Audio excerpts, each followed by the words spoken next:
Hi guys, so using Flash or not using Flash in your real estate photography workflow is a big decision. It's not just about stylistic choice, it also could boost or impede your business growth. So it's not a decision that should be taken lightly. So we need to look at it in depth. The technology for HDR is advancing all the time. So we're going to revisit this big question today, look at the pros and cons, and hopefully give you a clearer perspective on which direction to take.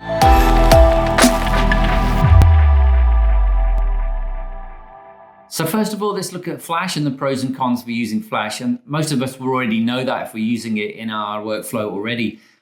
We feel that there's better color accuracy, which really helps obviously with the editing process, especially in cases where there's a lot of potential for a heavy color cast. You also get more creativity where you can use it for shaping and painting light. You also get to control the impact of ambient and artificial light, and you get more detail and textures in your photography. So the cons for using Flash, first of all, you're going to be spending a lot more time shooting and a lot more time editing. So that's costing you money. Also, you're going to have to buy all of the equipment, Flash transmitters, receivers, batteries, etc., diffusers.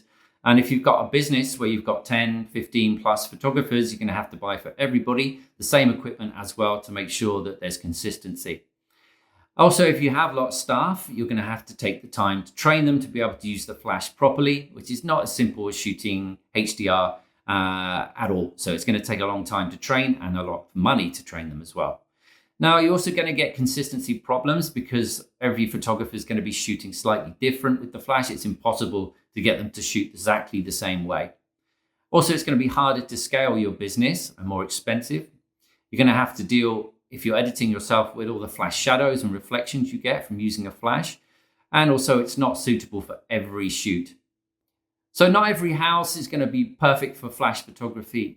You know, it's lovely when you go into a house and it's got white walls, white ceilings, nice high ceilings as well. So you can use your bounce Flash, create nice, beautiful, even light. But we all know that that's not reality. Quite a lot of the places you go to shoot may be dark and have low ceilings, so you can't bounce the Flash nice and evenly. Or there'll be wooden beams or wooden ceilings, wooden floors, dark colors absorb your Flash, and also colored painted walls that will blast that color all over the furniture's floors, walls, and ceilings. So you'll spend a lot of time cleaning that up in post-production.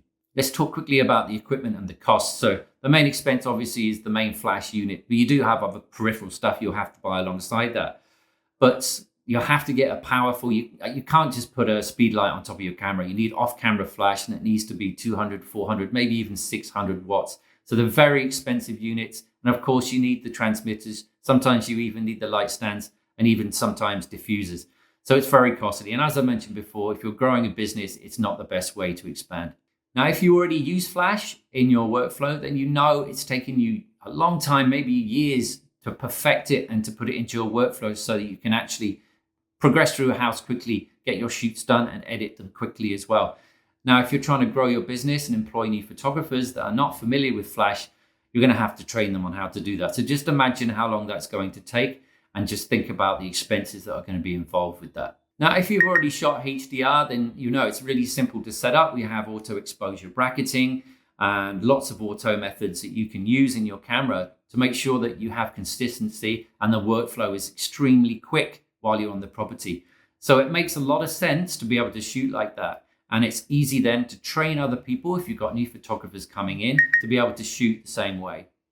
There are other methods and other ways that you can do this. A lot of people now are outsourcing their editing process and they're shooting HDR to do this because it's the quickest and easiest way for them to do it.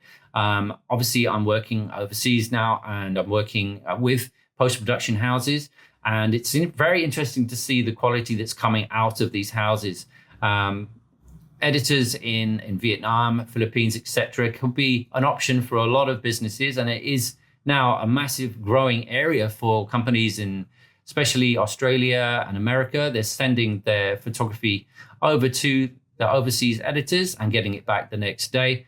And the quality of the HDR processing that they're using is exceptional.